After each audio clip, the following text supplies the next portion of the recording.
Dear student, आज की video में हम पढ़ेंगे, बहुत ही इंपॉर्टेंट टॉपिक है ये। This is cyclotron. ठीक है, इसमें हम साइक्लोट्रॉन की कंस्ट्रक्शन पढ़ेंगे, साइक्लोट्रॉन की वर्किंग पढ़ेंगे और साइक्लोट्रॉन जो है किस काम आता है, वो कौन से प्रिंसिपल पे काम करता है, उसके क्या क्या एप्लीकेशंस होती हैं और क्या क्या उसकी लिमिटेशंस होती हैं, तो वो सारा हम इस वीडियो में डिस्कस करेंगे। तो साइक्लोट्रॉन ये 5 मार्क्स का क्वेश्चन है, ये बहुत इंपॉर्टेंट क्वेश्चन है और हमेशा आपके एग्ज़ाम्स में आता है। तो इसकी कंस्ट्रक्शन और वर्किंग को ध्यान से आपको देखना है। इस पे बहुत सारे आपके न्यूमेरिकल्स भी आते हैं। तो इसके नेक्स्ट वीडियो में मैं आपको इसके न्यूमेरिकल एक्सप्लेन करूँगी और इस वीडियो में हम इसकी कंस्ट्रक्शन, वर्किंग, इसकी एडवांटेजेस और इसके लिमिटेशंस को हम डिस्कस करेंगे। तो सबसे पहले देखते हैं कि what is cyclotron. A cyclotron is an equipment which is used to accelerate the positively charged particle like proton, neutron, alpha particle and another heavier ions to the desired velocity। ठीक है, तो ये जो साइक्लोट्रॉन है ये किस काम आता है? ये पॉजिटिव चार्ज पार्टिकल को एक्सेलरेट करने के काम आता है। जो आपके पॉजिटिव चार्ज पार्टिकल होते हैं उनको एक्सेलरेट करने के काम आता है, यानी कि उनकी वेलोसिटी को इंक्रीज़ करने के काम। एक्सेलरेट का मतलब उनकी वेलोसिटी को इंक्रीज़ करना, और अगर वेलोसिटी इंक्रीज़ हो जाएगी तो उनकी काइनेटिक एनर्जी को इंक्रीज़ करने के काम आता है। तो यानी कि इसमें पार्टिकल हम एक्सेलरेट करते हैं, उससे वेलोसिटी इंक्रीज़ होती है और वेलोसिटी से जो काइनेटिक एनर्जी आपकी इंक्रीज़ होती है। तो साइक्लोट्रॉन आपका एक ऐसा डिवाइस होता है जिसमें हम पॉजिटिव चार्ज पार्टिकल की काइनेटिक एनर्जी को हम काइनेटिक एनर्जी को हम इंक्रीज़ कर सकते हैं और उसको हम एक्सेलरेट कर सकते हैं। ठीक है, तो साइक्लोट्रॉन आपका एक ऐसा डिवाइस होता है, एक ऐसा एपरेटस होता है, इक्विपमेंट होता है विच is used for accelerating the positive charge particle. तो ये पॉजिटिव चार्ज पार्टिकल को एक्सेलरेट करने के काम आते हैं। पॉजिटिव चार्ज पार्टिकल कौन कौन से हैं इसमें? सिर्फ ये पॉजिटिव चार्ज पार्टिकल के लिए ही काम में आता है। पॉजिटिव चार्ज पार्टिकल जैसे प्रोटॉन है, प्रोटॉन भी पॉजिटिव होता है। न्यूट्रॉन, ये भी आपका पॉजिटिव चार्ज पार्टिकल है। अल्फ़ा पार्टिकल, ये भी आपका पॉजिटिव चार्ज पार्टिकल है। और इसके अलावा जो दूसरे आयंस होते हैं, आयंस जैसे कि हैवियर आयंस होते हैं, उनको एक्सेलरेट करने के लिए ये एपरेटस का इस्तेमाल किया जाता है। ठीक है, तो जो आपका साइक्लोट्रॉन है, साइक्लोट्रॉन ये आपका एक ऐसा डिवाइस है जो कि पॉजिटिव चार्ज पार्टिकल के लिए, जो कि ऐसे पार्टिकल जो कि पॉजिटिवली चार्ज हैं उनको एक्सेलरेट करने के लिए काम में आता है और इनकी काइनेटिक एनर्जी को बढ़ाने के काम में आता है। जैसे पॉजिटिव चार्ज पार्टिकल, प्रोटॉन भी पॉजिटिव है, न्यूट्रॉन भी पॉजिटिव है, अल्फ़ा पार्टिकल भी पॉजिटिव है। और जो हम आयंस ले लें, कुछ आयंस जो हैं उनको भी हम डिज़ायर्ड वेलोसिटी तक उनकी काइनेटिक एनर्जी को बढ़ा सकते हैं। और इसके बाद फिर ये जो है इसको किसने डेवलप किया? कौन से साइंटिस्ट ने? Lawrence and Livingstone. इन दोनों ने मिलके जो है साइक्लोट्रॉन की खोज की थी। ठीक है, इसके बाद है कि जो आपका साइक्लोट्रॉन है वो कौन से प्रिंसिपल पे काम करता है? The working of the cyclotron, यानी कि ये कौन से सिद्धांत पे काम करती है? किसी हर एपरेटस का अपना कोई ना कोई प्रिंसिपल होता है। तो working of cyclotron is based on the fact that positive charge particle can be accelerated to a sufficiently high energy with the help of smaller value of oscillating electric field. ठीक है, तो इसमें क्या दिया हुआ है कि जो भी आप हमें क्या करना है, इसमें पॉजिटिव चार्ज पार्टिकल को एक्सेलरेट करना है।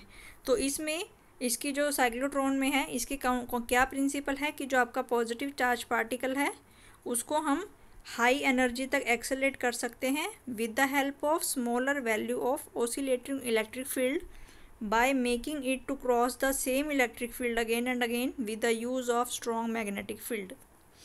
ठीक है, तो इसने ये कहा है कि अगर हमें ज़्यादा पार्टिकल की एनर्जी को अगर हमें बढ़ाना है तो हमें उसकी जो इलेक्ट्रिक फील्ड है वो हमें इंक्रीज़ करनी पड़ेगी। अगर हमें पार्टिकल की वेलोसिटी को इंक्रीज़ करना है, पार्टिकल की वेलोसिटी को अगर हमें इंक्रीज़ करना है तो हमारी इलेक्ट्रिक फील्ड क्या होनी चाहिए? ज़्यादा होनी चाहिए। अगर हमें पार्टिकल की वेलोसिटी को बढ़ाना है तो पार्टिकल की वेलोसिटी को बढ़ाने के लिए हम जो इलेक्ट्रिक फील्ड लगा रहे हैं वो हमें बढ़ानी पड़ेगी या ठीक है। लेकिन साइक्लोट्रॉन में हम क्या करते हैं? हम वेलोसिटी को बढ़ाते हैं लेकिन हम क्या अप्लाई करते हैं? Smaller value of oscillating electric field, यानी कि कम ई को दे के भी, यानी कि ई की वैल्यू कम होती है और उसके बावजूद भी जो वेलोसिटी की वैल्यू है वो आपकी इंक्रीज़ हो जाती है। ठीक है, by making it to cross the same electric field again and again and with the use of strong magnetic field. तो पहले हम इसकी कंस्ट्रक्शन और वर्किंग देख लेते हैं, उसके बाद आपको इसका जो प्रिंसिपल है वो आसानी से समझ में आ जाएगा। तो कंस्ट्रक्शन में यहाँ पे क्या दिया गया है, it consist of two D shape hollow evacuated metal chambers D1 and D2 called the Ds. These Ds are placed horizontally with their diameter parallel from each other. These Ds are connected to high frequency oscillator which can produce a potential difference of order of 10⁴ volt at a frequency of 10⁻⁷ hertz. तो सबसे पहले इसमें क्या दिया गया है कि ये जो आपका साइक्लोट्रॉन होता है इसमें 2 डी शेप के मेटल के चैम्बर्स होते हैं, 2 डी शेप के मेटल के चैम्बर्स होते हैं। तो पहले चैम्बर को हमने D1 लिख लिया और दूसरे चैम्बर को हमने D2 लिख लिया।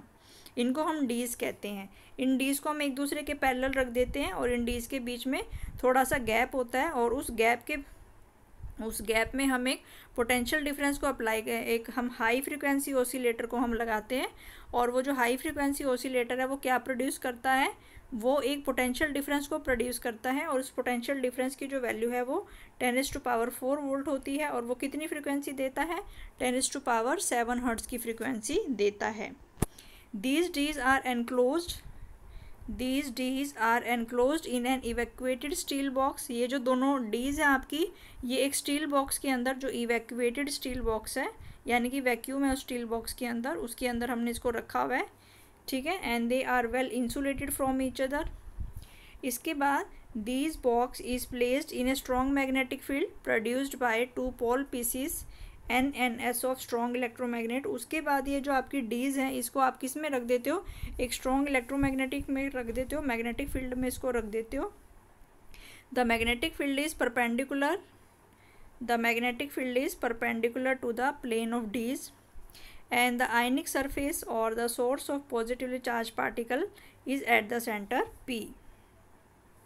ठीक है, तो इसमें यहाँ पे इस तरीके से ये आपकी वर्किंग है, ठीक है, ये आपकी यहाँ पे एक वर्किंग है यहाँ पे,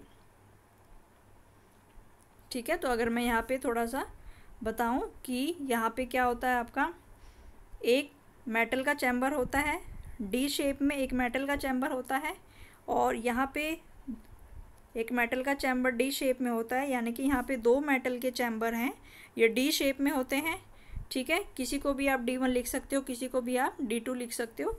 तो इसने जो है ये वाले चैम्बर को जो है ये वाला D1 लिखा है और ये वाला जो मेटल का चैम्बर है ये D2 लिखा है, यानी कि यहाँ पे एक मेटल का चैम्बर डी शेप में मेटल का चैम्बर है और ये भी आपका डी शेप में मेटल का चैम्बर है।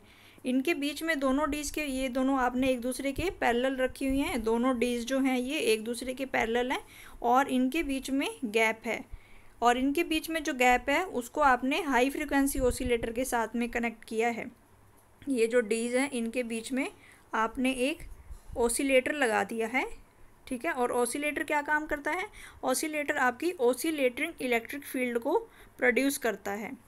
तो ये है, ये आपका क्या है, हाई फ्रीक्वेंसी ऑसिलेटर है, ये आपका एक हाई फ्रीक्वेंसी ऑसिलेटर है और ये ऑसिलेटर क्या काम करता है, ये ऑसिलेटर आपकी इलेक्ट्रिक फील्ड को प्रोड्यूस करता है, ऑसिलेटिंग इलेक्ट्रिक फील्ड को प्रोड्यूस करता है, ठीक है। तो ये ऑसिलेटर है, ये हाई फ्रीक्वेंसी ऑसिलेटर है। तो ये हाई फ्रीक्वेंसी ऑसिलेटर को हमने D1 और D2 से कनेक्ट कर दिया है, यहाँ पे D1 और D2 के बीच में हमने हाई फ्रीक्वेंसी ऑसिलेटर कनेक्ट कर दिया है, ठीक है। तो ये जो है आपकी क्या देता है, ये आपकी ऑसिलेटिंग इलेक्ट्रिक फील्ड देता है।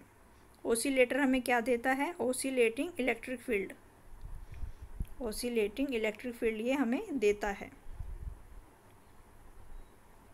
ऑसिलेटिंग इलेक्ट्रिक फील्ड ये हमें देता है। और जिसकी ऑसिलेटिंग इलेक्ट्रिक फील्ड है, ऑसिलेटिंग इलेक्ट्रिक फील्ड है, इसका मतलब वो कैसी होगी, वो आपकी ऐसी होगी ऑसिलेटिंग इलेक्ट्रिक फील्ड, ठीक है। तो इसकी जो वैल्यू होती है, इसकी जो वोल्टेज आएगी वो वोल्टेज कितनी आएगी, 10⁴ वोल्ट और इसकी जो फ्रीक्वेंसी आएगी वो कितनी आएगी, 10⁻⁷ हर्ट्ज़ की फ्रीक्वेंसी वाली ये ओसिलेटिंग इलेक्ट्रिक फील्ड आपकी देता है। ठीक है, तो यहाँ पे हमने देखा कि जो आपके दो डी हैं, यहाँ पे पहली मेटल जो है वो डी शेप में है, दूसरी मेटल भी जो है वो डी शेप में है। ठीक है, तो दोनों के बीच में ये आपका, किसी को भी आप D1 या D2 मान सकते हो, तो इसमें इसको D1 बोला है और इसको D2 बोला है। तो दोनों मेटल के जो डीज़ हैं इनको हम डीज़ कहते हैं। दोनों मेटल के जो डीज़ हैं इनको हम यहाँ पे किसके साथ कनेक्ट कर देते हैं, एक हाई फ्रिक्वेंसी ओसिलेटर के साथ में। तो ये हाई फ्रिक्वेंसी ओसिलेटर है, इसका मतलब ये क्या प्रोड्यूस कर रहा है, ये आपकी एक ओसिलेटिंग इलेक्ट्रिक फील्ड को प्रोड्यूस कर रहा है। ओसिलेटिंग इलेक्ट्रिक फील्ड जिसकी वोल्टेज कितनी है, इसकी वोल्टेज जो है वो 10⁴ वोल्ट है, और इसका यानी कि इन दोनों के बीच में जो पोटेंशियल डिफरेंस है वो कितना है, ये वाले D1 और D2 के बीच में जो पोटेंशियल डिफरेंस है वो कितना है, 10⁴ वोल्ट, और इसकी जो फ्रीक्वेंसी है वो कितनी है, 10⁷ हर्ट्ज़ की जो फ्रीक्वेंसी है। ठीक है, तो यहाँ तक समझ में आ गया होगा। इसके बाद ये जो दोनों डीज़ हैं इसको हम एक स्टील के बॉक्स में रख देते हैं, और वो जो स्टील का बॉक्स है वो आपका इवैक्यूएटेड होता है। ठीक है, और उसके बाद ये जो आपके दोनों डी हैं, ठीक है, ये जो आपका पहला डी है और ये जो आपका दूसरा डी है, जिसको हमने किसके साथ कनेक्ट किया हुआ है, एक ओसिलेटर के साथ में कनेक्ट किया हुआ है।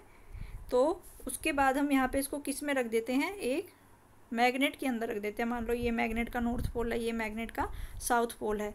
तो यहाँ पे आपकी फिर इलेक्ट्रिक फील्ड भी है और मैग्नेटिक फील्ड भी है।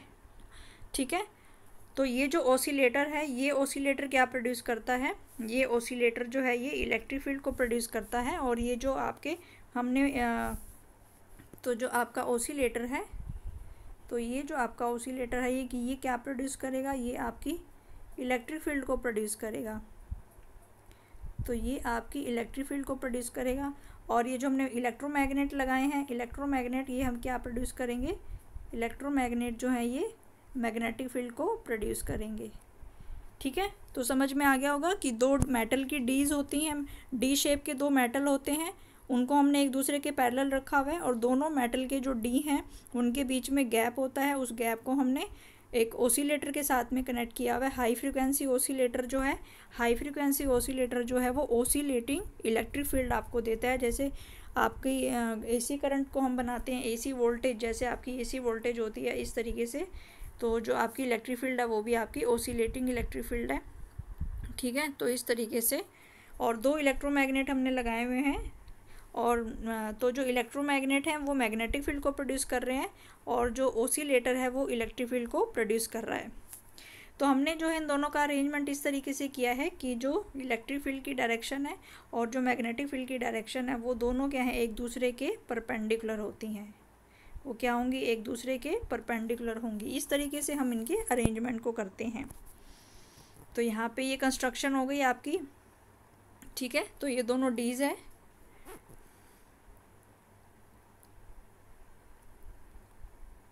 तो इसके बाद हम देखेंगे कि इसकी जो वर्किंग है ये वर्किंग कैसे होती है। ठीक है, तो यहाँ पे ये आप डायग्राम में भी देख सकते हो। ठीक है, तो आप डायग्राम में भी देख सकते हो, ये वाला जो है ये आपके दो मेटल शेप के डी हैं, ये दो आपके मेटल शेप के डी हैं। इनको आपने ये हाई फ्रिक्वेंसी ओसिलेटर के साथ में कनेक्ट किया हुआ है, और ये दो हैं ये आपके इलेक्ट्रोमैग्नेट हैं। ठीक है, तो इस तरीके से हमने इसको रखा हुआ है। इसके बाद हम देखेंगे कि ये काम कैसे करता है, इसकी वर्किंग जो है वो वर्किंग कैसे होती है। Suppose at any instant D1 is at the negative potential. Suppose at any instant D1 is at the negative potential, यानी कि जो आपका D1 है एट एनी इंस्टेंट वो आपका नेगेटिव पोटेंशियल पे है, और D2 जो है वो आपका पॉजिटिव पोटेंशियल पे है। Therefore the positive charge particle या positive charge ion produced at B will be accelerated towards the D1. On reaching the D1, the ion will be in a field of free space. Hence, it moves with a constant speed with a velocity v but perpendicular to the magnetic field. तो यहाँ पे हमें क्या बताया हुआ है, ठीक है, तो यहाँ पे हम देखेंगे कि जो आपकी इलेक्ट्रिक फील्ड है और जो मैग्नेटिक फील्ड है वो दोनों एक दूसरे के परपेंडिकुलर हैं। तो इसमें वर्किंग क्या है, पहले हम इसकी वर्किंग अगर हम देख लें कि यहाँ पे अगर मैं यहाँ पे बताऊँ इसको, मान लो यहाँ पे है, ठीक है, तो ये वाली जो है ये आपकी मान लो पहली डी है और ये वाली जो है ये आपकी दूसरी डी है, ठीक है। तो उसने मान लिया कि कोई भी जो है इसको D1 मान लिया मान लो, और ये जो है ये आपका D2 है। इनके बिल्कुल सेंटर में हमने कोई भी जो पॉजिटिव चार्ज पार्टिकल है उसको हमें, जिस चार्ज पार्टिकल को हमें एक्सेलरेट कराना है, जिस भी चार्ज पार्टिकल को हमें एक्सेलरेट कराना है उसको हम डीज के बीच में रख लेंगे, ठीक है। तो मान लो यहाँ पे ये कोई आपका पॉजिटिव चार्ज पार्टिकल है, ये आपका पॉजिटिव चार्ज पार्टिकल है, ठीक है। तो उसने कहा कि क्योंकि ओसिलेटर है, वो जो ओसिलेटर होगा उसकी जो फ्रीक्वेंसी है एक टाइम ऐसे होगी और एक टाइम आपकी ऐसे होगी। तो अब हमने देखा कि जो आपका पॉजिटिव चार्ज पार्टिकल है, ठीक है, तो जो आपका पॉजिटिव चार्ज पार्टिकल है, जो पहले हमने उसने क्या माना कि ये जो है ये आपका नेगेटिव है और ये आपका पॉजिटिव है। उसने क्या माना कि पहले जो आपका D1 वाला जो D है वो आपका नेगेटिव है और जो D2 वाला D है वो आपका पॉजिटिव है। तो ये वाला जो चार्ज पार्टिकल है, ये वाला चार्ज पार्टिकल भी आपका पॉजिटिव चार्ज पार्टिकल है। तो ये किसकी तरफ मूव करने की कोशिश करेगा, तो ये आपका पॉजिटिव चार्ज पार्टिकल कहाँ पे जाने की कोशिश करेगा, पॉजिटिव चार्ज पार्टिकल आपका नेगेटिव टर्मिनल की तरफ जाने की कोशिश करेगा, ठीक है। तो ये जो आपका पॉजिटिव चार्ज पार्टिकल है ये आपका नेगेटिव टर्मिनल पे जाने की कोशिश करेगा और ये इसकी वेलोसिटी जो है धीरे धीरे ये पहले तो इंक्रीज़ हो जाएगी और ये कहाँ पे पहुँच जाएगा, ये इस पॉइंट पे पहुँच जाएगा इलेक्ट्रिक फील्ड की वजह से, क्योंकि यहाँ पे नेगेटिव टर्मिनल है, D1 पे नेगेटिव टर्मिनल है। तो ये पॉजिटिव चार्ज पार्टिकल को अपनी तरफ खींच लेगा, अपनी तरफ खींचने की कोशिश करेगा, तो ये पॉजिटिव चार्ज पार्टिकल आपका एक्सेलरेट हो जाएगा, ठीक है। तो जैसे ही ये फिर आपका D1 पे पहुंचता है तो यहाँ पे आके फिर मैग्नेटिक फील्ड भी है आपकी, तो इलेक्ट्रिक फील्ड तो इसको एक्सेलरेट करने का काम करती है। फिर ये जो है इस D के अंदर यहाँ पे कोई इलेक्ट्रिक फील्ड नहीं है, तो D के अंदर ये कौन सा पाथ फॉलो करेगा, D के अंदर ये अपना सर्कल फॉलो करेगा, ठीक है, क्योंकि D के अंदर इलेक्ट्रिक फील्ड नहीं है, इलेक्ट्रिक फील्ड सिर्फ विद इन द डीज है, यानी कि इस टर्मिनल के बीच में और इस टर्मिनल के बीच में आपका इलेक्ट्रिक फील्ड है। तो डीज के अंदर ये आपका मैग्नेटिक फील्ड की वजह से मूव करेगा। तो मैग्नेटिक फील्ड इसको क्या करेगी, क्योंकि परपेंडिकुलर हैं दोनों, तो मैग्नेटिक फील्ड इसको सर्कल में घुमाने का काम करेगी। तो ये वाला जो पार्टिकल है ये आपका ऐसे सर्कल में घूमेगा, ठीक है।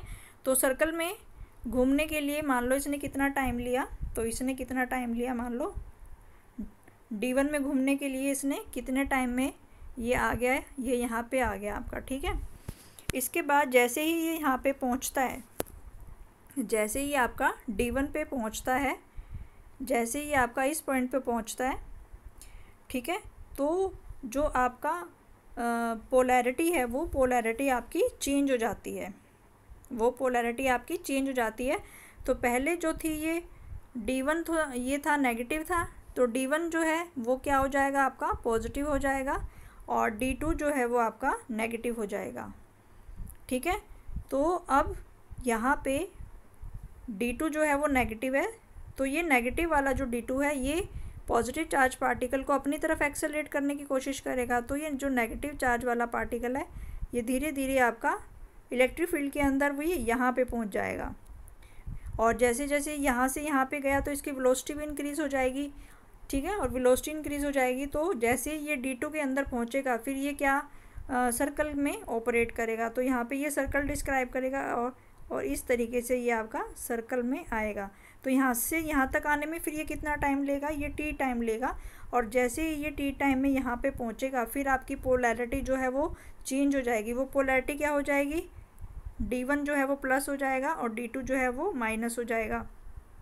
फिर जो D1 माइनस है तो वो इस पॉजिटिव चार्ज पार्टिकल को क्या करेगा, उसको अपनी तरफ एक्सेलरेट करेगा। तो ये वाला जो पार्टिकल है ये फिर यहाँ पे पहुँच जाएगा। तो जैसे ही फिर ये यहाँ पे पहुँचेगा, ठीक है, तो इसकी वेलोसिटी इंक्रीज़ हो जाएगी और वेलोसिटी इंक्रीज़ हो जाएगी तो ये एक सर्कल में मूव करेगा और सर्कल का जो रेडियस है वो भी आपका इंक्रीज़ हो जाएगा। लेकिन यहाँ से लेके यहाँ तक जाने का जो टाइम है वो आपका T ही रहेगा, टाइम वो जो है वो आपका फिक्स रहेगा। फिर जैसे ही यहाँ पे पहुँचेगा पोलैरिटी आपकी चेंज हो जाएगी, D1 आपका प्लस हो जाएगा और D2 आपका माइनस हो जाएगा। तो ये पॉजिटिव चार्ज पार्टिकल कहाँ मूव करने की कोशिश करेगा, ये D2 के पास, क्योंकि D2 अब आपका नेगेटिव है तो यहाँ पे पहुँच गया। फिर इसकी वेलोसिटी इंक्रीज़ हो गई तो ये सर्कल में मूव करेगा और इस सर्कल की रेडियस जो है वो इंक्रीज़ हो जाएगी, ठीक है। और फिर ये कितने टाइम में यहाँ पे पहुँच जाएगा, वो T टाइम में यहाँ पे पहुँच जाएगा और फिर पोलैरिटी चेंज हो जाएगी और फिर वो यहाँ पे पहुँच जाएगा। तो इस तरीके से ये जो पार्टिकल है ये आपका एक्सेलरेट करता रहेगा। तो यानी कि सेम इलेक्ट्रिक फील्ड में और सेम मैग्नेटिक फील्ड में हम उसको बार बार मूव कराते हैं, ठीक है। इलेक्ट्रिक फील्ड के द्वारा और मैग्नेटिक फील्ड के द्वारा हम उसको बार बार मूव कराते हैं, जिससे कि पार्टिकल की जो वेलोसिटी है वो आपकी इंक्रीज़ हो जाती है, ठीक है। तो इसमें हमने देखा कि यहाँ पे जो आपके 2 D हैं, ठीक है, यहाँ पे जो है आपके 2 D हैं और यहाँ पे जो आपका एक पॉजिटिव चार्ज पार्टिकल है। पहले मान लो ये वाला जो है ये आपका नेगेटिव है, ये वाला जो है ये पॉजिटिव है। फिर जो पॉजिटिव चार्ज पार्टिकल है वो इलेक्ट्रिक फील्ड की वजह से यहाँ पे पहुँचता है, ठीक है। और फिर यहाँ पे पहुँचने के बाद वो मैग्नेटिक फील्ड के अंदर मूव करता है और वो मैग्नेटिक फील्ड इसको सर्कल में मूव कराने का काम करती है, ठीक है। और फिर वो T टाइम में यहाँ पे पहुँच जाता है और जैसे ही वो यहाँ पे पहुँचता है फिर इसकी पोलैरिटी चेंज हो जाती है, ये प्लस हो जाता है, ये माइनस हो जाता है, ठीक है। तो ये नेगेटिव चार्ज पार्टिकल फिर आपका D2 की तरफ मूव करने का कोशिश करता है। तो यहाँ पे इसकी वेलोसिटी बढ़ जाती है तो इसके सर्कल, इसका जो रेडियस है वो भी आपका बढ़ जाएगा, ठीक है। तो यहाँ पे फिर वो पहुँचेगा, फिर वो यहाँ पे आएगा और फिर वो यहाँ पे इस तरीके से जो है वो सर्कल में मूव करेगा। तो अब हम देखते हैं कि कितना टाइम लेगा वो सर्कल में मूव करने के लिए, वो कितना टाइम लेगा, ठीक है। तो हमें पता है, तो ये हमने देख लिया कि इस तरीके से आप इस डायग्राम में भी देख सकते हो कि यहाँ पे जो पार्टिकल है वो कैसे मूव कर रहा है, वो आपका सर्कल में मूव कर रहा है, इस तरीके से जो सर्कल में मूव कर रहा है और यहाँ पे वो इस तरीके से सर्कल में मूव कर रहा है। D के अंदर जो है वो सर्कल में मूव करेगा और D के बाहर जो है वो स्ट्रेट लाइन में मूव करेगा, ठीक है। ये मैंने आपको बताया भी कि जैसे वो है D में है, D के अंदर तो वो आपका सर्कल में मूव करेगा, ठीक है, इस तरीके से पार्टिकल, क्योंकि वो मैग्नेटिक फील्ड के अंदर मूव कर रहा है। और जैसे वो D से बाहर आता है वो आपका इलेक्ट्रिक फील्ड की वजह से मूव करेगा और इलेक्ट्रिक फील्ड की वजह से जब भी चार्ज पार्टिकल का मोशन होता है वो स्ट्रेट लाइन होता है, ठीक है। तो ये हमने देखा। तो अब हम देखते हैं कि यहाँ पे, ठीक है, तो यहाँ पे हमने देखा कि जो पार्टिकल है वो जैसे ही वो D के अंदर जाता है, ठीक है, तो उसने कहा कि जो D1, हमने सपोज़ किया कि जो D1 है वो आपका नेगेटिव पोटेंशियल पे है और जो D2 है वो आपका पॉजिटिव पोटेंशियल पे है। तो देयरफॉर जो पॉजिटिव चार्ज आयन है, देयरफॉर जो पॉजिटिव चार्ज आयन है वो आपके एक्सेलरेट होंगे, ठीक है। और वो कहाँ पे मूव करेंगे, वो आपकी move with a constant speed with v speed से वो आपके मूव करेंगे, ठीक है। तो यहाँ पे हम देखते हैं कि जो आपका मैग्नेटिक फील्ड की वजह से जो फोर्स लगा है वो किसके बराबर होगा, वो आपका सेंट्रीपिटल फोर्स के बराबर होगा, ठीक है। क्योंकि हमने बताया कि जो D के अंदर ये आपका ऐसे मूव कर रहा है, ये पहली D है, ये दूसरी D है, तो इसके और इनके बीच में यहाँ पे जहाँ पे हमने ऑसिलेटर लगाया हुआ है, इसके और इसके बीच में वो जो ऐसे मूव कर रहा है ये किसकी वजह से मूव कर रहा है, ये आपका इलेक्ट्रिक फील्ड की वजह से मोशन है, ठीक है। लेकिन D के अंदर जो सर्कुलर मोशन है और इस D के अंदर भी जो सर्कुलर मोशन है वो किसकी वजह से है, वो आपका मैग्नेटिक फील्ड की वजह से है, ठीक है। तो ये आपको ध्यान में रखना है, यानी कि सर्कल के अंदर जो मोशन है वो आपका मैग्नेटिक फील्ड की वजह से है। और मैग्नेटिक फील्ड किसी भी चार्ज पार्टिकल पे कितना फोर्स लगाती है, कितना फोर्स लगाती है, वो QVB का फोर्स लगाती है।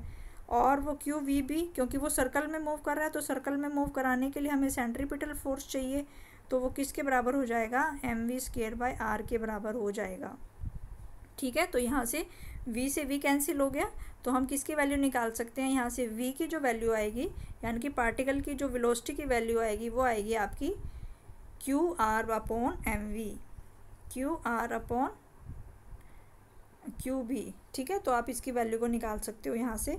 तो यहाँ पे हमें क्या दिया हुआ है कि जो आपकी मैग्नेटिक फील्ड है, ठीक है, तो यहाँ पे हमने देखा कि ये जो D है, क्योंकि यहाँ पे मान लिया हमने एक पॉजिटिव है, यहाँ पे मान लिया हमने नेगेटिव है, तो इन दोनों के बीच में जो पार्टिकल आपका मूव कर रहा है वो किसकी वजह से कर रहा है, ये वाला जो मोशन है ये किसकी वजह से है, यानी कि D के बीच में जो गैप है उस गैप के बीच में वो जो स्ट्रेट लाइन में मूव करता है, वो स्ट्रेट लाइन का जो मोशन है वो इलेक्ट्रिक फील्ड की वजह से होता है, यानी कि ये वाला जो एक डी से दूसरे डी तक जा रहा है वो इलेक्ट्रिक फील्ड की वजह से जा रहा है, स्ट्रेट लाइन में जा रहा है तो वो इलेक्ट्रिक फील्ड की वजह से है। लेकिन डी में जो वो सर्कल ट्रेस कर रहा है वो किसकी वजह से है, वो आपका मैग्नेटिक फील्ड की वजह से है। तो ये वाला जो मोशन है ये किसकी वजह से है, ये मैग्नेटिक फील्ड की वजह से है। तो अब हम देखते हैं, हमें पता है कि मैग्नेटिक फील्ड जो है वो कितना फोर्स लगाती है, मैग्नेटिक फील्ड कितना फोर्स लगाती है, QVB। मैग्नेटिक फील्ड किसी भी चार्ज पार्टिकल पे जो फोर्स लगाती है वो QVB होता है। और क्योंकि पार्टिकल आपका सर्कल में मूव कर रहा है तो सर्कल में मूव कराने के लिए हमें क्या चाहिए, सेंट्रीपिटल फोर्स चाहिए। और सेंट्रीपिटल फोर्स की वैल्यू किसके बराबर होती है, mv²/r के बराबर होती है। तो यहाँ से जो है एक v से एक v कैंसिल हो जाएगा आपका। तो अगर हम यहाँ से रेडियस निकालें, ठीक है, हमें यहाँ पे क्या निकालना है, d का रेडियस हमें निकालना है, तो ये हो जाएगा आपका mv/qb। ठीक है, तो यहाँ पे जो आपके d का रेडियस है वो है आपका mv/qb। तो यहाँ पे यही निकाला हुआ है कि जो QVB है ये आपका मैग्नेटिक फील्ड चार्ज पार्टिकल पे जो फोर्स लगा रही है और उसी फोर्स की वजह से मैग्नेटिक फील्ड उसको घुमाने का काम कर रही है। तो घुमाने के लिए जो हमारा फोर्स होगा वो सेंट्रीपिटल फोर्स होगा। तो यहाँ से हमने रेडियस की वैल्यू निकाल ली, ठीक है, कि रेडियस कितनी होगी, mv/qb के बराबर होगी।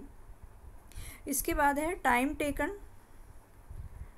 Taken to describe a semi circular path. अब हम क्या निकाल रहे हैं कि जैसे ये हमारी D है, ठीक है, ये हमारी D है, तो पार्टिकल को यहाँ से लेके यहाँ तक आने में कितना टाइम लगेगा, या हमें कौन सा टाइम चाहिए, यहाँ से लेके यहाँ तक आने का। तो ये कौन सा हो गया, ये सेमी सर्कल हो गया, ठीक है। तो इतना सेमी सर्कल, आधा सर्कल पूरा करने में उसको कितना टाइम लगेगा, ठीक है, क्योंकि हमने बताया कि ये हमने क्या बताया कि ये वाला D और ये वाला D हमने ऐसे रखा था, हमने पार्टिकल को कहाँ पे रखा था, सेंटर में रखा था, ठीक है। और पार्टिकल जो है यहाँ से यहाँ तक मूव किया, उसके बाद जो है वो किस में मूव करता है, उसके बाद वो एक सर्कल में मूव करता है, ठीक है।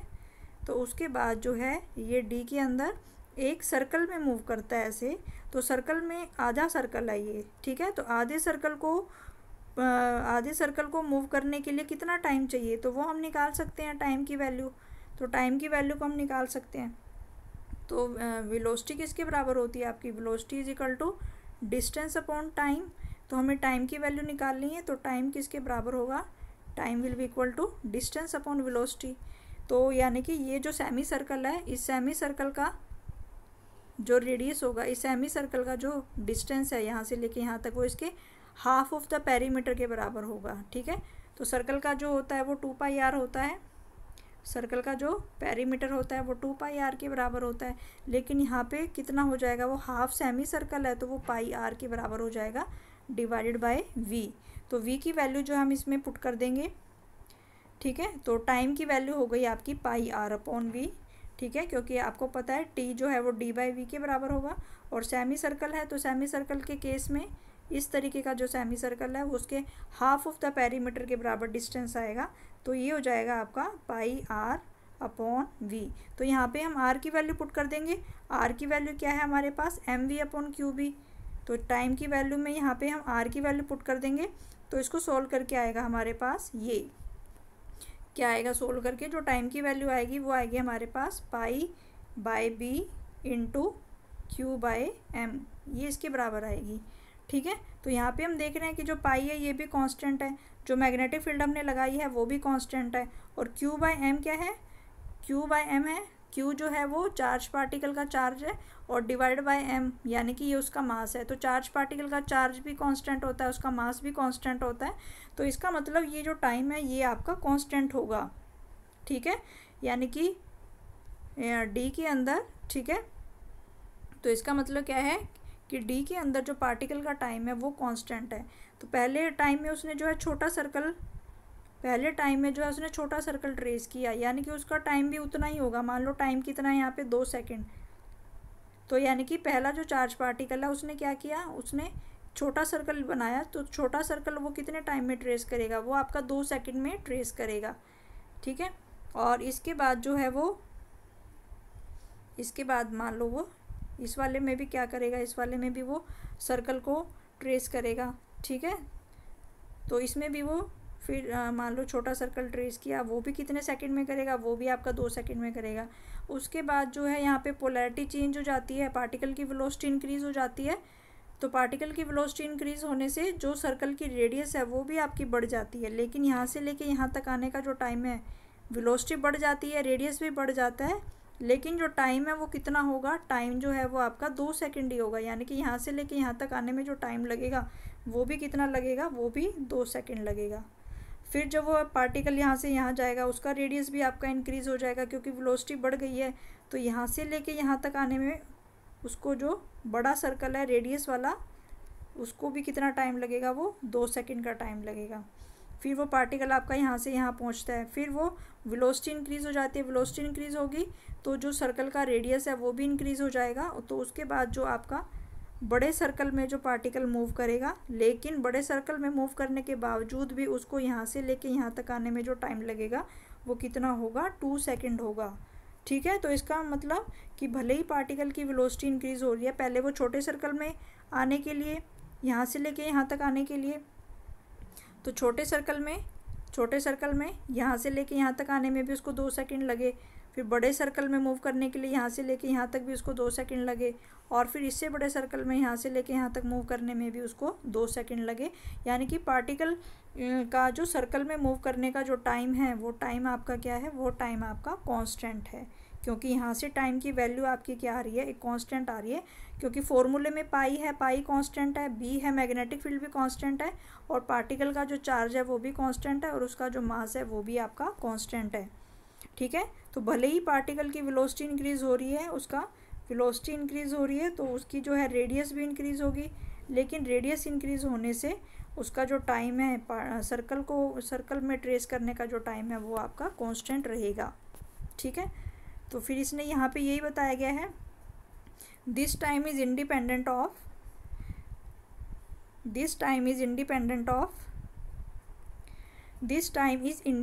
Both the speed of the ion and the radius of the circular path. तो इसने यही बताया कि ये वाला जो टाइम है ये ना तो आयन की स्पीड पे डिपेंड करता है, ना ही उसकी रेडियस पे डिपेंड करता है, क्योंकि फॉर्मूले में क्या है हमारे पास, पाई बाय फॉर्मूले में हमारे पास है यहाँ पे पाई बाय बी, फॉर्मूले में हमारे पास है यहाँ पे pi by B into Q by M. यानी कि ये वाला जो फॉर्मूला है ना तो पार्टिकल की वेलोसिटी पे डिपेंड कर रहा है, ना पार्टिकल के रेडियस पे डिपेंड कर रहा है।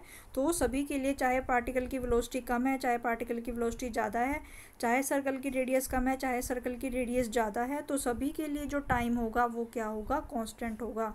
सभी के लिए टाइम की वैल्यू जो है, जैसे मैंने कहा कि सभी के लिए टाइम की वैल्यू क्या है, वो 2 सेकंड आएगी। तो ना तो वो उसके स्पीड पे डिपेंड कर रही है, ना वो उसकी रेडियस पे डिपेंड कर रही है। ठीक है, तो इसका मतलब क्या है, इस केस में क्या होगा, the time during which the positive ion describe a circular path is equal to the time which the cycle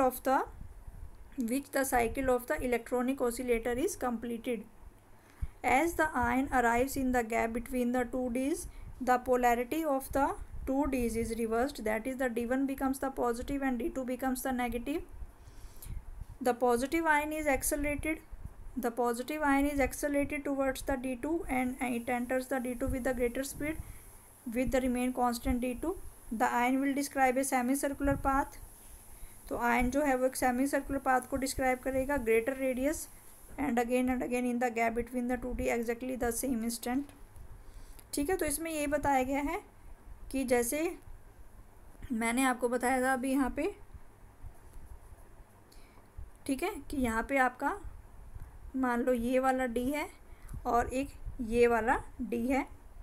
ठीक है, तो यहाँ पे जो है आपने सेंटर में पार्टिकल को रखा हुआ है, तो इसको हमने मान लिया कि ये पहले टाइम में ये नेगेटिव है, इसकी पोलैरिटी ये नेगेटिव है और ये वाला आपका पॉजिटिव है। तो ये पॉजिटिव चार्ज पार्टिकल कहाँ पे मूव करने की कोशिश करेगा, ये मान लो ये जो है ये आपका D1 है और ये आपका D2 है। ठीक है, तो जो पॉजिटिव चार्ज पार्टिकल है वो नेगेटिव की तरफ जाने की कोशिश करता है, तो ये जो D2 वाला जिसके पास नेगेटिव पोटेंशियल है ये वहाँ पे मूव करने की कोशिश करेगा। तो ये under the effect of electric field ये चार्ज पार्टिकल आपका स्ट्रेट लाइन में मूव करेगा, क्योंकि ये इलेक्ट्रिक फील्ड की वजह से मूव कर रहा है। तो जैसे ये यहाँ पे पहुँच जाता है, ठीक है, फिर यहाँ पे इलेक्ट्रिक फील्ड नहीं है इसके अंदर, डी के अंदर जो आपका फ्री स्पेस है तो उसके अंदर ये मैग्नेटिक फील्ड की वजह से मूव करेगा, क्योंकि हमने पता है कि मैग्नेटिक फील्ड जो है वो परपेंडिकुलर हमने लगा रखी है, इलेक्ट्रिक और मैग्नेटिक फील्ड परपेंडिकुलर हैं। और जब मैग्नेटिक फील्ड आपकी परपेंडिकुलर होती है तो चार्ज पार्टिकल आपका कैसे मूव करता है, चार्ज पार्टिकल आपका वो सर्कल में मूव करता है। ठीक है, तो हम देखेंगे कि यहाँ पे जो चार्ज पार्टिकल है वो आपका सर्कल में मूव करेगा। ठीक है, और छोटा क्योंकि इसकी वेलोसिटी पहले कम है, ठीक है, तो यहाँ पे इसकी सर्कल की जो रेडियस होगी वो थोड़ी सी होगी। और फिर यहाँ से लेके यहाँ तक में कितने सेकंड में आ गया, वो 2 सेकंड में आ गया। मान लो 2 सेकंड में वो यहाँ से यहाँ पे पहुँचता है, तो 2 सेकंड में ही पोलैरिटी चेंज हो जाती है। ठीक है, तो सर्कल को यहाँ से यहाँ तक आने में 2 सेकंड लगे, तो जो है मान लो पार्टिकल को यहाँ से यहाँ तक आने में कितना टाइम लगा, 2 सेकंड लगे, और 2 सेकंड में ही पोलैरिटी चेंज हो जाती है। 2 सेकंड में ही पोलैरिटी चेंज हो जाती है, यानी कि ये जो है ये क्या हो जाती है, पहले ये नेगेटिव थी ये अब पॉजिटिव हो गई, और पहले ये पॉजिटिव थी ये अब नेगेटिव हो गई। तो यानी कि टाइम जो है वो सेम होना चाहिए। ठीक है, कि जितना टाइम जो है सर्कल में पार्टिकल सर्कल के अंदर मूव कर रहा है उतने टाइम में ही पोलैरिटी आपकी चेंज होनी चाहिए। तो पहले में हमने देखा कि उसको कितना टाइम लग रहा है यहाँ से लेके यहाँ तक आने में, उसको 2 सेकंड का टाइम लग रहा है, तो 2 सेकंड का टाइम में जैसे ही वो अपना सेमी सर्कल पूरा करता है तो सेम उसी टाइम पे पोलैरिटी आपकी चेंज हो जानी चाहिए। तो फिर ये पोलैरिटी चेंज हो गई, तो ये पॉजिटिव हो गया ये नेगेटिव हो गया, तो ये नेगेटिव की तरफ मूव करेगा, तो ये under the effect of electric field आपका मूव करेगा। इलेक्ट्रिक फील्ड के अंदर इसकी वेलोसिटी इंक्रीज़ हो जाएगी, तो जैसे ये यहाँ पे पहुँचेगा इसके अंदर का जो है वो इसके अंदर ये मैग्नेटिक फील्ड की वजह से मूव करेगा, तो मैग्नेटिक फील्ड इसको सर्कल में मूव कराएगी, लेकिन ये सर्कल थोड़ा बड़ा होगा। ठीक है, और फिर यहाँ से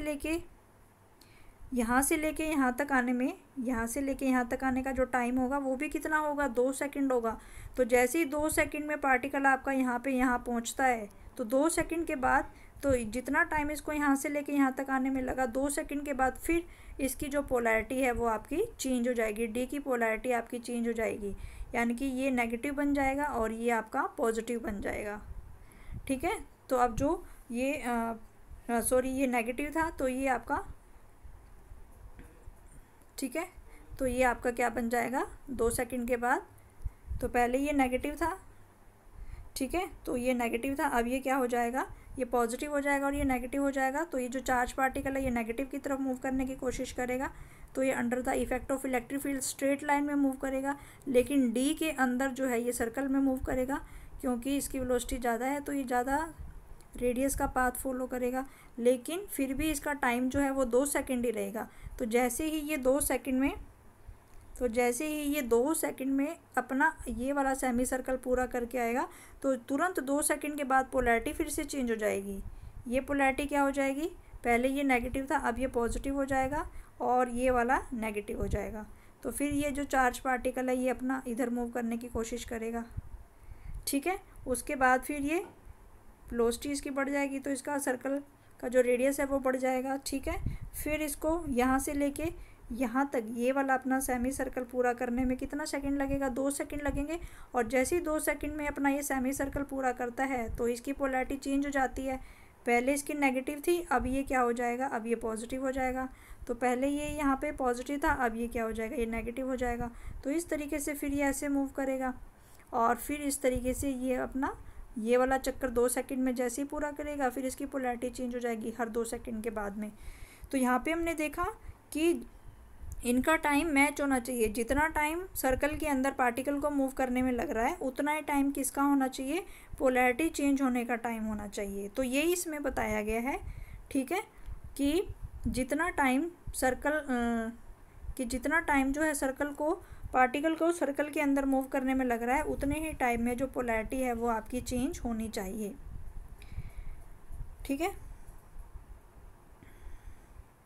जैसे यहाँ पे लिखा है the ion will describe a semi circular path of greater radius but due to the perpendicular magnetic field again in the gap at the same time the polarities of the D is reversed. ठीक है, तो पहले जो है ये particle जो है ये छोटा सर्कल पूरा कर रहा है, तो छोटा सर्कल पूरा करता है 2 सेकंड में, और पोलैरिटी भी चेंज होती है आपकी 2 सेकंड के बाद में। उसके बाद ये बड़ा सर्कल बनाता है, तो बड़े सर्कल में यहाँ से लेके यहाँ तक आने में भी उसको सेमी सर्कल पूरा करने में 2 सेकंड का टाइम लगता है, और पोलैरिटी चेंज होने में भी 2 सेकंड का टाइम लगता है। उसके बाद ये तीसरा सर्कल ट्रेस करता है, ठीक है। तो बड़ा सर्कल ट्रेस करने के लिए भी इसको 2 सेकंड लगेंगे, और पोलैरिटी को चेंज होने के लिए भी 2 सेकंड लगेंगे। तो पोलैरिटी चेंज होने का मतलब क्या है कि ये वाली जो पोलैरिटी है, ठीक है, तो ये ऑसिलेटर की ये वाला जो है ये पॉजिटिव बन जाता है, और ये वाला जो है ये नेगेटिव बन जाता है। तो ये होती है आपकी पोलैरिटी चेंज, क्योंकि आपने क्या लगाया हुआ है यहाँ पे, ऑसिलेटिंग इलेक्ट्रिक फील्ड लगाया हुआ है। आपने क्या लगाया हुआ है, ऑसिलेटिंग इलेक्ट्रिक फील्ड लगाया हुआ है। ऑसिलेटिंग इलेक्ट्रिक फील्ड का मतलब कि ये वाला जहाँ पे हमने बोला कि इसकी फ्रीक्वेंसी कितनी है, 10⁻⁷ हर्ट्ज़ है, और इसकी जो वोल्टेज है वो 10⁻⁴ वोल्ट है, ठीक है। तो यहाँ पे एक बार यानी कि यहाँ से लेके यहाँ तक का जो पार्ट होगा ये हाफ साइकिल है, तो हाफ साइकिल जो है ये पॉजिटिव मानी जाएगी, और ये वाली जो हाफ साइकिल है ये आपकी नेगेटिव मानी जाएगी, ठीक है। तो यानी कि इसका ये वाला जो पार्ट है पोलैरिटी चेंज होने के लिए उसको भी कितना टाइम लगना चाहिए, 2 सेकंड का टाइम लगना चाहिए। तो इसी की वजह से ये आपकी पोलैरिटी चेंज होती है, क्योंकि एक बार जो आप दे रहे हो वो आपका पॉजिटिव हाफ है, और दूसरी बार जो दे रहे हो आप डीज को वो उसका नेगेटिव हाफ होता है। तो इसीलिए उसकी पोलैरिटी जो है वो आपकी चेंज हो जाती है। डी की पोलैरिटी बार बार आपकी चेंज होती है, क्योंकि ठीक है। तो डी की पोलैरिटी जो है ये एक डी था आपका, ये दूसरा डी है। तो मान लो पहली बार ये नेगेटिव था, ये फिर पॉजिटिव हो गया, फिर ये पॉजिटिव हो गया, फिर ये नेगेटिव हो गया। तो इस तरीके से जो पोलैरिटी चेंज होती है वो इसकी वजह से होती है, क्योंकि ये आपने ऑसिलेटिंग इलेक्ट्रिक फील्ड यहाँ पे लगाया हुआ है। तो इस ऑसिलेटिंग इलेक्ट्रिक फील्ड की वजह से जो आपकी इलेक्ट्रिक फील्ड है, ठीक है। तो ये आई होप ये सभी को समझ में आ गया होगा, ठीक है। क्योंकि हमने देखा कि जो आपका टाइम है यहाँ पे, जो आपका टाइम है वो आपका कांस्टेंट है सर्कल के अंदर मूव करने का। ये हमने कौन सा टाइम निकाला है, ये हमने टाइम निकाला है सेमी सर्कल कंप्लीट करने के लिए। ये हमने कौन सा टाइम निकाला है, सेमी सर्कल को पूरा करने में, यानी कि आधा चक्कर पूरा करने में ये कितना टाइम लगाता है, ये इतना टाइम लगाता है, जो कि कांस्टेंट है।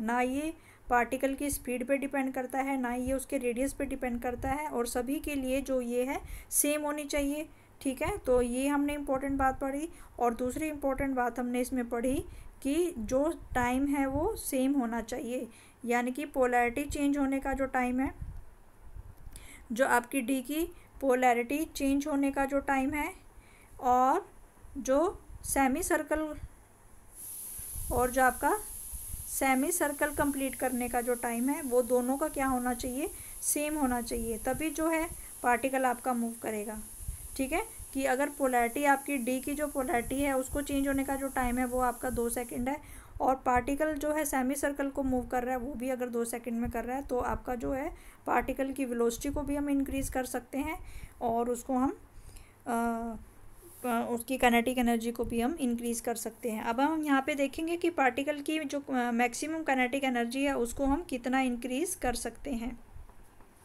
कितना इंक्रीज़ कर सकते हैं, ठीक है। तो यहाँ पे हमने देखा, ये हमने निकाला ही था कि जो हमने मान लिया कि जो v0 है वो मैक्सिमम वेलोसिटी है, ठीक है, और r0 जो है वो मैक्सिमम रेडियस और सर्कुलर पाथ है, यानी कि मैक्सिमम वेलोसिटी जो है पार्टिकल की कितनी इंक्रीज़ हो सकती है, तो उसको हमने v0 से लिख लिया। और जो मैक्सिमम सर्कल है, यानी कि अभी हमने देखा था कि ये छोटा सर्कल है, फिर ये बड़ा सर्कल है, फिर ये थर्ड सर्कल है, और ये वाला जो है ये मैक्सिमम सर्कल है। इससे ज़्यादा सर्कल हम इसमें नहीं बना सकते। तो इस वाले सर्कल की जो रेडियस होगी, जो मैक्सिमम सर्कल है उसकी रेडियस हमने r0 मान ली, कि जो मैक्सिमम सर्कल इसमें बन सकता है उसकी रेडियस को हमने क्या मान लिया, r0 मान लिया। और पार्टिकल की वेलोसिटी को हमने, जो मैक्सिमम वेलोसिटी है, जो हम मैक्सिमम इंक्रीज़ कर सकते हैं वेलोसिटी में, वो v0 है, ठीक है। सेम वही कि मैं जो मैग्नेटिक फील्ड का फॉर्मूला होगा वो होगा ये, और ये जो सेंट्रीपिटल फोर्स होगा mv²/r0। तो यहाँ से हम v0 की वैल्यू निकाल लेंगे। तो v0 की जो वैल्यू होगी, ठीक है, तो मैग्नेटिक फील्ड कितना फोर्स लगा रही है, QVB। तो ये हमें पता है कि मैग्नेटिक फील्ड कितना फोर्स लगाती है, QVB, लेकिन ये मैक्सिमम है तो हमने O लगा दिया। और इसको फिर ये सर्कल में मूव कर रही है, तो सर्कल में मूव कराने के लिए हमें क्या चाहिए, हमें सेंट्रीपिटल फोर्स चाहिए। तो जो सेंट्रीपिटल फोर्स होता है वो mv² r के बराबर होता है। तो एक v0 से एक v0 कट गया, तो वी नॉट की जो वैल्यू आएगी वो आएगी आपकी Q B R upon M, Q B R upon M. ठीक है, तो ये वेलोसिटी की वैल्यू आएगी हमारे पास Q B R not upon M. V क्या हो गई, मैग्नेटिक फील्ड हमने कितनी लगाई है, क्यू क्या है, चार्ज कितना है, आर नॉट क्या है, उसकी रेडियस कितनी है मैक्सिमम, और एम जो है पार्टिकल का मास, जो भी हमने पॉजिटिव चार्ज लिया है, प्रोटॉन लिया है, अल्फ़ा पार्टिकल लिया है, या फिर हमने कोई दूसरा न्यूट्रॉन लिया है, तो उसका ये मास है। तो जो काइनेटिक एनर्जी होगी, काइनेटिक एनर्जी का फॉर्मूला हमें पता है क्या होता है, half M V naught square. Kinetic energy जो होती है वो किसके बराबर हो जाएगी, हाफ एम वी स्क्वायर के बराबर होती है काइनेटिक एनर्जी। तो ये वी की वैल्यू जो है हम इसमें पुट कर देंगे, काइनेटिक एनर्जी के फॉर्मूले में हम वी नॉट की वैल्यू पुट कर देंगे। तो इसको सॉल्व करके जो आंसर आएगा ये आएगा। तो काइनेटिक एनर्जी, तो हम पार्टिकल की जो मैक्सिमम काइनेटिक एनर्जी होगी वो कितनी होगी, पार्टिकल की मैक्सिमम काइनेटिक एनर्जी आपकी होगी B square Q square R naught square upon 2m। ठीक है, तो बी हो गया मैग्नेटिक फील्ड, क्यू हो गया पार्टिकल का चार्ज, आर नॉट हो गया सर्कल का रेडियस 2, और एम हो गया पार्टिकल का मास। ठीक है, तो ये जो होती है मैक्सिमम काइनेटिक एनर्जी, हम कितनी इंक्रीज़ कर सकते हैं पार्टिकल की। तो साइक्लोट्रॉन में हम क्या कर रहे हैं, साइक्लोट्रॉन में हम पार्टिकल की वेलोसिटी को बढ़ा रहे हैं, और पार्टिकल की वेलोसिटी को बढ़ा के हम उसकी काइनेटिक एनर्जी को बढ़ा रहे हैं। तो यहाँ पे हमने निकाला कि हम मैक्सिमम काइनेटिक एनर्जी को कितना बढ़ा सकते हैं। तो ये पार्टिकल की मैक्सिमम काइनेटिक एनर्जी है, इससे ज़्यादा हम उसकी काइनेटिक एनर्जी को नहीं बढ़ा सकते। और जो मैक्सिमम वेलोसिटी हम उसकी बढ़ा सकते हैं वो ये इसकी मैक्सिमम वेलोसिटी होती है, Q B R not upon M. इसके बाद हमें फिर टाइम निकालना है यहाँ पे। ठीक है, इसमें फिर आपसे पूछा जाएगा कि साइक्लोट्रॉन की जो फ्रीक्वेंसी होती है। इसके बाद हम देखेंगे टाइम पीरियड ऑफ साइक्लोट्रॉन क्या होता है। ठीक है, तो कितना टाइम लगेगा। तो यहाँ पे if T is the time period of oscillating electric field, तो जो वो टाइम होगा, यहाँ पे हमने जो स्मॉल टी निकाला था, स्मॉल टी हमने सेमी सर्कल को मूव करने के लिए निकाला था, और इतना ही टाइम जो है ये वाले डी में 10 लगेगा। ठीक है, तो जो कैपिटल टी होता है वो क्या होता है, पूरे सर्कल में मूव करने के लिए हमें कितना टाइम चाहिए। तो पूरे सर्कल में मूव करने का जो टाइम हो जाएगा ये इसका ट्वाइस हो जाएगा, ये 2t के बराबर हो जाएगा। ठीक है, तो जो आपका कैपिटल टी होगा वो किसके बराबर होगा, 2t के बराबर होगा, क्योंकि हमने निकाला था कि सेमी सर्कल में मूव करने के लिए उसको टी टाइम चाहिए, फिर दूसरे सेमी सर्कल में मूव करने के लिए भी उसको टी टाइम चाहिए। ठीक है, और जो कैपिटल टी होता है, कैपिटल टी जो होता है वो टाइम पीरियड होता है। तो कैपिटल टी होता है कि पूरे सर्कल में मूव करने के लिए आपको कितना टाइम चाहिए। तो पूरे सर्कल में मूव करने का जो टाइम हो जाएगा वो आपका 2t के बराबर हो जाएगा। ठीक है, और t की वैल्यू हमें पता ही है वो किसके बराबर होती है, वो पाई m अपॉन क्यू बी के बराबर है। तो यहाँ पे जो हमारी टाइम पीरियड ऑफ साइक्लोट्रॉन का जो टाइम पीरियड आएगा, यानी कि साइक्लोट्रॉन के अंदर एक सर्कल को मूव करने के लिए हमें कितना टाइम लगेगा। टाइम पीरियड का मतलब होता है कि साइक्लोट्रॉन के अंदर एक सर्कल को कंप्लीट करने में कितना टाइम लगेगा, उसको हम टाइम पीरियड कहते हैं। और उस टाइम पीरियड की वैल्यू जो है वो 2t के बराबर आएगी, और वो आएगा हमारे पास 2πm अपॉन क्यू बी। तो ये किसके बराबर होगा, ये साइक्लोट्रॉन के टाइम पीरियड के बराबर होता है। ठीक है, तो यहाँ से हमने निकाल लिया कि ये साइक्लोट्रॉन का टाइम पीरियड है। उसके बाद हमें निकालना है कि साइक्लोट्रॉन की फ्रीक्वेंसी क्या होती है। तो साइक्लोट्रॉन की जो फ्रीक्वेंसी होती है न्यू से हम उसको रिप्रेजेंट करते हैं, और वो किसके बराबर होती है, वो 1 अपॉन टाइम पीरियड के बराबर होती है। तो इसको हम उल्टा करके लिखेंगे तो ये आ जाएगा आपका क्यू बी अपॉन 2πm। तो टाइम पीरियड का जो उल्टा होता है, टाइम पीरियड का जो रेसिप्रोकल होता है वो उसकी फ्रीक्वेंसी के बराबर होता है। तो न्यू आएगा आपका, nu is equal to 1 upon T. तो ये आ जाएगा आपका क्यू बी अपॉन 2πm। इसके बाद हमें बताना है कि जो एंगुलर फ्रीक्वेंसी होती है, एंगुलर फ्रीक्वेंसी ओमेगा, तो जो एंगुलर फ्रीक्वेंसी ओमेगा होती है वो किसके बराबर होती है, 2π इंटू न्यू। तो 2π इंटू न्यू, न्यू जो है आपकी फ्रीक्वेंसी है, फ्रीक्वेंसी की वैल्यू अभी हमने लिखी है, वो किसके बराबर है, Q B Q upon 2πm। तो 2π से 2π कैंसिल हो जाएगा, तो आपके पास बचेगा कि जो एंगुलर फ्रीक्वेंसी ओमेगा की वैल्यू आएगी वो किसके बराबर आएगी, क्यू बी अपॉन एम के बराबर आएगी। तो ये आपकी साइक्लोट्रॉन की एंगुलर फ्रीक्वेंसी होती है, साइक्लोट्रॉन की angular frequency Q B by M. तो साइक्लोट्रॉन का जो टाइम पीरियड है, ठीक है, तो साइक्लोट्रॉन का जो टाइम पीरियड है, यानी कि एक साइक्लोट्रॉन के अंदर एक पूरा सर्कल, एक पूरा चक्कर करने में, एक चक्कर को कंप्लीट करने में पॉजिटिव चार्ज पार्टिकल को कितना टाइम लगता है उसको हम कैपिटल टी कहते हैं, उसको हम टाइम पीरियड कहते हैं। उसकी वैल्यू आएगी आपकी 2πm/cube। और जो लीनियर फ्रीक्वेंसी है साइक्लोट्रॉन की, जो फ्रीक्वेंसी होती है उसको हम न्यू से रिप्रेजेंट करते हैं, वो टाइम पीरियड का रेसिप्रोकल आएगी, यानी कि इसको हम उल्टा करके लिख देंगे तो वो आएगा आपका QV/2πm। और फिर हमने देखा जो एंगुलर फ्रीक्वेंसी होती है वो 2πν के बराबर होती है, और एंगुलर फ्रीक्वेंसी जो आपकी आएगी QB/m। तो ये जो सारे फॉर्मूले हैं ये बहुत इंपॉर्टेंट है, और ये सारे फॉर्मूले आपको टिप्स पे लर्न होने चाहिए। इसके बाद यहाँ पे बताया गया कि जो साइक्लोट्रॉन की फ्रीक्वेंसी होती है उसको हम क्या कहते हैं, उसको मैग्नेटिक रेजोनेंस फ्रीक्वेंसी भी कहते हैं। इसके बाद इसमें यहाँ पे एक नोट दिया गया है, in a given magnetic field 2 charge particle having the same cyclotron frequency will have the same value of specific charge. ठीक है, तो उसने कहा है कि अगर 2 चार्ज पार्टिकल है मैग्नेटिक फील्ड के अंदर, 2 चार्ज पार्टिकल हैं, अगर उनकी सेम साइक्लोट्रॉन फ्रीक्वेंसी है इसका मतलब उनकी same value of specific charge है, क्योंकि ओमेगा किसके बराबर है, omega is equal to B/Q/m। तो Q/m जो होता है किसके बराबर होता है, ये स्पेसिफिक चार्ज के बराबर होता है। तो मैग्नेटिक फील्ड के अंदर 2 चार्ज पार्टिकल की अगर ओमेगा बराबर है तो इसका मतलब उनकी क्या चीज़ सेम होगी, उनकी Q/m सेम होगी। और Q/m को हम क्या कहते हैं, Q/m जो होता है उसको हम क्या कहते हैं, it is the specific charge. इसको हम क्या कहते हैं, it is the specific charge. ठीक है, तो जो पार्टिकल का Q/m है it is the ratio of charge to the mass of the charge particle, और इसको हम कहते हैं चार्ज बाय मास, और इसको हम स्पेसिफिक चार्ज भी कहते हैं। ठीक है, तो डियर स्टूडेंट आज के जो वीडियो में हमने साइक्लोट्रॉन के बारे में पढ़ा, हमने देखा कि साइक्लोट्रॉन क्या होता है। साइक्लोट्रॉन आपका एक ऐसा डिवाइस होता है जो कि किसी भी पॉजिटिव चार्ज पार्टिकल की वेलोसिटी को बढ़ाने का काम करता है, यानी कि और उसकी काइनेटिक एनर्जी को बढ़ाने का काम करता है। इसमें हम पॉजिटिव चार्ज पार्टिकल को जो एक्सीलरेट कर सकते हैं। फिर ये जो है आपके कौन से प्रिंसिपल पे काम करता है कि जो स्मॉलर वैल्यू हम इसमें क्या अप्लाई करते हैं, smaller value of oscillating electric field को अप्लाई करते हैं, और जो पॉजिटिव चार्ज पार्टिकल है उसको हम इलेक्ट्रिक फील्ड के अंदर और मैग्नेटिक फील्ड के अंदर अगेन एंड अगेन हम उसको मूव कराते हैं, और अगेन एंड अगेन मूव कराने से उसकी वेलोसिटी को बढ़ा देते हैं और उसकी जो एनर्जी को हम काफ़ी बढ़ा सकते हैं।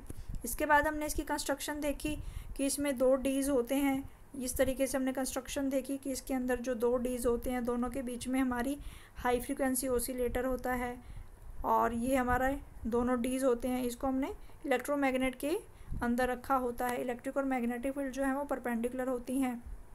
फिर हमने इसकी वर्किंग पढ़ी। ठीक है, कि वर्किंग हमने पढ़ी है कि पार्टिकल जो है आपका ऐसे मूव करेगा डी के अंदर। ठीक है, तो यहाँ से लेके यहाँ तक वो इलेक्ट्रिक फील्ड के अंदर मूव करेगा स्ट्रेट लाइन में, फिर यहाँ पे मैग्नेटिक फील्ड के अंदर मूव करेगा, और जैसे यहाँ पे आएगा पोलैरिटी चेंज हो जाती है। पोलैरिटी चेंज होने से फिर ये पॉजिटिव चार्ज पार्टिकल यहाँ पे मूव करता है, वेलोसिटी और इंक्रीज़ हो जाती है, तो सर्कल का रेडियस भी आपका बढ़ जाता है, और जैसे यहाँ पे पहुँचता है पोलैरिटी फिर चेंज हो जाती है, और फिर पार्टिकल आपका यहाँ पे मूव करता है स्ट्रेट लाइन में, क्योंकि ये इलेक्ट्रिक फील्ड के अंदर है, और जैसे इलेक्ट्रिक फील्ड के अंदर मूव करता है वेलोसिटी बढ़ जाती है, और फिर पार्टिकल आपका बड़े सर्कल में मूव करता है, और फिर जैसे यहाँ पे पहुँचता है फिर पोलैरिटी चेंज हो जाती है, और फिर पार्टिकल आपका यहाँ मूव करता है, और जैसे यहाँ पहुँचता है फिर पोलैरिटी चेंज हो जाती है, और फिर पार्टिकल आपका यहाँ पहुँचता है, फिर पोलैरिटी चेंज हो जाती है, और इस तरीके से पार्टिकल जो है आपका मूव करता रहता है साइक्लोट्रॉन के अंदर। ठीक है, फिर हमने देखा कि जो सर्कल में मूव करने का जो टाइम है वो इंडिपेंडेंट होता है, ना तो पार्टिकल की स्पीड पे डिपेंड करता है, ना ही उसके रेडियस पे डिपेंड करता है। उसके बाद हमने देखा कि जो पार्टिकल की मैक्सिमम वेलोसिटी हम कितनी इंक्रीज़ कर सकते हैं वो ये होगा, पार्टिकल की जो मैक्सिमम काइनेटिक एनर्जी है वो ये होगी, पार्टिकल का जो टाइम पीरियड है वो ये होगा, ये उसकी फ्रिक्वेंसी होगी, ये उसकी एंगुलर फ्रिक्वेंसी होगी। ठीक है, तो ये हमने यहाँ पे पढ़ा है सारा। ठीक है, इसके बाद जो है लिमिटेशंस ऑफ साइक्लोट्रॉन है कि जो इसके बाद है कि फंक्शंस ऑफ साइक्लोट्रॉन की, जो साइक्लोट्रॉन है वो कहाँ पे इसकी एडवांटेज है कि हम इसको कहाँ कहाँ पे यूज़ कर सकते हैं। तो इन द साइक्लोट्रॉन जो इलेक्ट्रिक फील्ड है that is use to accelerate heavy charge particle in the region, और मैग्नेटिक फील्ड ऑल्सो मेक्स, तो इलेक्ट्रिक फील्ड क्या काम करती है यहाँ पे कि जो आपने इलेक्ट्रिक फील्ड लगाई है वो जो हैवी चार्ज पार्टिकल है उसको एक्सेलरेट करने का काम करती है इन बिटवीन द 2 डी, यानी कि आपने ये जो 2 डीज के बीच में यहाँ पे आपने एक ओसिलेटर लगाया हुआ है, और हर आधे चक्कर के बाद ऑसिलेटर की फ्रीक्वेंसी चेंज हो जाती है।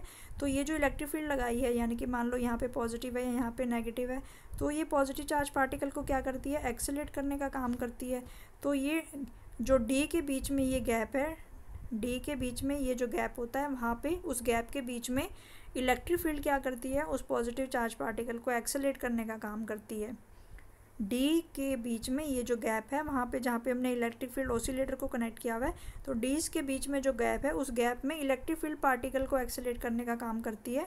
और डी के अंदर, ठीक है, और डी के अंदर जो मैग्नेटिक फील्ड है, और मैग्नेटिक फील्ड जो फिर क्या करती है, डी के अंदर उसको सर्कुलर पाथ में मूव कराने की कोशिश करती है। डी के अंदर मैग्नेटिक फील्ड जो है चार्ज पार्टिकल को सर्कुलर पाथ में, इससे सर्कुलर पाथ में मूव कराने की कोशिश करती है। तो सर्कुलर पाथ में जब पार्टिकल मूव करता है तो भी वो आपका एक्सेलरेट होता है, क्योंकि वेलोसिटी की जो डायरेक्शन है वो आपकी, वेलोसिटी का जो मैग्नीट्यूड है वो तो आपका सेम रहता है, लेकिन उसका जो डायरेक्शन है वो चेंज होती है और मोशन जो है वो एक्सेलरेटेड हो जाता है। तो इसका मतलब जो इलेक्ट्रिक फील्ड है वो भी एक्सेलरेट करने का काम कर रही है, इलेक्ट्रिक फील्ड भी एक्सेलरेट करने का काम कर रही है, और जो मैग्नेटिक फील्ड है वो भी एक्सेलरेट करने का काम करती है। इसके बाद फिर यहाँ पे लिमिटेशंस ऑफ साइक्लोट्रॉन, साइक्लोट्रॉन की क्या क्या लिमिटेशंस होती हैं। तो यहाँ पे इसमें लिमिटेशन होती है कि when A positive ion is accelerated by the cyclotron